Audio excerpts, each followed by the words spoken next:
ஆனால் அந்த ஞானத்தை பெறுகின்ற ஒரு நல்ல மார்க்கத்தை உண்மையான பிறவி பயன் உடையவன் மட்டும்தான் ஒரு குருவிட்ட உட்கார்ந்து அந்த சக்தியை பெற முடியும்.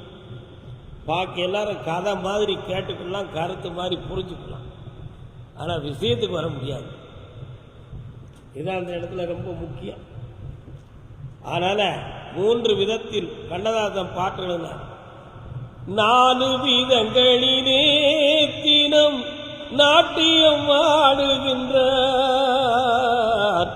மனிதன் நினைப்பதுண்டு வாழ்வு நிலைக்கும் என்று, இறைவன் நினைப்பதுண்டு பாவம் மனிதன் என்று. 4 விதம் என்னலாம்? பிறப்பு, இறப்பு, ஆசை, கோபம். இந்த 4 விலங்கும் மனிதனை பூட்டி போட்டு, இந்த 4 விலங்கையும் யாராலும் எழுத முடியல, அழிக்க முடியல. 3 வித மனதை புரிந்து அந்த 3 மனதில் எழுகின்ற தீயை அணைத்து விட்டால் அது முக்தி. அதை அடைந்து ஞானத்தை பெற வேண்டும்.